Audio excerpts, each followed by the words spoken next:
Հայաստանի իշխանության եւ եկեղեցու միջև հակասություններ չկան, կան խնդիրներ հայ առաքելական եկեղեցու բարձրաստիճան հոգևորականների հետ։ Այս մասին խորհրդարանական ճեպազրույցի ժամանակ հայտարարեց քաղաքացիական պայմանագիր խմբակցության քարտուղար Արթուր Հովհաննիսյանը։ Նրա խոսքով իշխանությունը խնդիրներ ունի այն հոգևորականների հետ, որոնք խախտել են Աստծուն տված իրենց ուխտը, իրենց վարքագծով նսեմացնելով բոլոր արժեքները։ Ձևակերպումը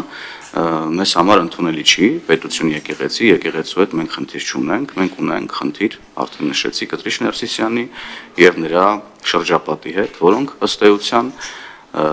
իրենց վարքագծով նսեմացնում են ուրեմն ամեն հնարավոր արժեք։ Եվ մեր ասելիքը սրա մասին է, եւ վարչապետը ես կարծում եմ շատ մանրամասն խոսել է, բազմիցս արդեն խոսել է գործողությունների հաջորդականության մասին, ձևի մասին, ինչպես մենք պետքա ուրեմն հոգևոր իշխանությունը վերադարձնենք ժողովրդին եւ ամեն բան լինելու է ուրեմն եղբայրական մթնոլորտում եւ վարչապետը ըստ էության արդեն ասել է, որ առաջնորդելու է այս շարժումը ուրեմն նաև խորհրդակցություններ է կազմակերպում վարչապետնս ընթացքում եւ այս դրամաբանության մեջ է լինելու։ Անդրադառնալով հարցին, թե հնարավոր է երկխոսություն լինի ամենայն հայոց կաթողիկոս Գարեգին II-ի հետ, Հովհաննիսյանն ասաց, որ այդպիսի երկխոսություն կարող է լինել միայն Գարեգին II-ի հրաժարականի վերաբերյալ։ Երկխոսություն չի կարող լինել նրա մասին, որ կուսակրոնության ուխտը խախտած որևէ հոգևորական պետք է շարունակի իր ծառայությունը եւ մենք որպես հավատավոր ժողովուրդ հաշտ լինենք դրա հետ։ Հովհաննիսյանն ասաց, որ իրենք այս կիրակել են գնալու Տեր Արամ քահանայի մատուցած պատարագին։ Խմբակցության պատգամավորները վստահ են, բազմահազար քաղաքացիներ են այցելելու Հովանավանք։ Մթնոլորտը շատ քրիստոնեական էր եւ շատ հավատավոր եւ նույնիսկ պատարագից հետո բավական երկար ժամանակ մարդիկ խոսում էին, զբոսնում էին, մտորում էին։ Նես որ ես այդ տեսանկյունից մեծ խնդիր չեմ տեսնում։ Ես ընդհանրապես համոզված եմ, որ հայ առաքելական եկեղեցին պետք է դառնա ոչ միայն մեր ինքնության մաս, ինքը շարունակելու է մնալ մեր ինքնության մաս, այլ նաև պետք է դառնա մեր հոգևոր կյանքի մաս, որովհետև գիտեք եկեղեցին սոս չպետք է դիտարկվի որպես քո ինքնությունը, հայ լինելու ինքնությունը միայն պահպանելու միջոց, այլ նաև հոգևոր դաշտ, հոգևոր միջավայր ձևավորելու միջոց։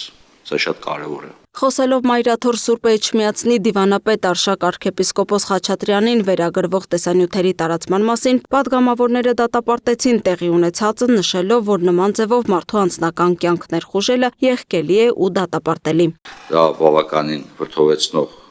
նյութ էր եւ տարածումը եւ այդ աստիճան տարածումը սոցիալական ցանցերում առնվազն անընդունելի պետք է համարել, որտեղ խոսքը վերաբերում է անձնական կյանքի պաշտպանության մասին եւ անձնական կյանքի վերաբերյալ նման տեսակի նյութեր տարածելը որևիցե եղանակով չի կարող դիտարկվել որպես իրավաչափ երևույթ։ Սա մեկ, այստեղ երկրորդ կարծիք լինել չի կարող։ Թե ինչպես, թե ոնց, երբ այդ նյութը հայտնվեց եւ ինչ եղանակով այն սկսեց տարածվել, սա կրկին պետք է ասեմ իրավապահ համակարգի գործունեության մաս պետք է կազմի։ Ցավոք տարածվում է, ցավոք գնահատականներ են ընտրվում, ցավոք, այո, անձինք, ովքեր, որում ես տարբերակում չեմ դնում հոգևոր դասի ներկայացի եւ հոգևոր դասին չպատկանող ներկայացի միջև, որովհետեւ երկուսի անձնական կյանքի իրավունքներն ըստ էության սրանով որոշակի խախտում է։ Հիմա հասել ենք մի փուլ, երբ որ ոչ միայն քաղաքացիները, այլև հենց եկեղեցու ներսում եղած հոգևորականներն են սկսել խոսել եւ տարբեր պատմություններ պատմել տարբեր բարձրաստիճան հոգևորականների մասին։ Մենք օրինակ լսում էինք, որ հոգևորականներին ստիպում են գնալ ուրեմն հանրահավաքներ եւ ահա ինչ որ մի ձայնագրություն հայտնվեց, որը փաստում էր այդ դրա մասին, այսինքն գոյություն ունեցող երևույթների մասին չի բացառվում, որ առաջիկայում միգուցե էլի փաստական այլ հանգամանքներ հայտնվեն տարբեր մարդկանց մոտ եղած համացանցում եւ դառնան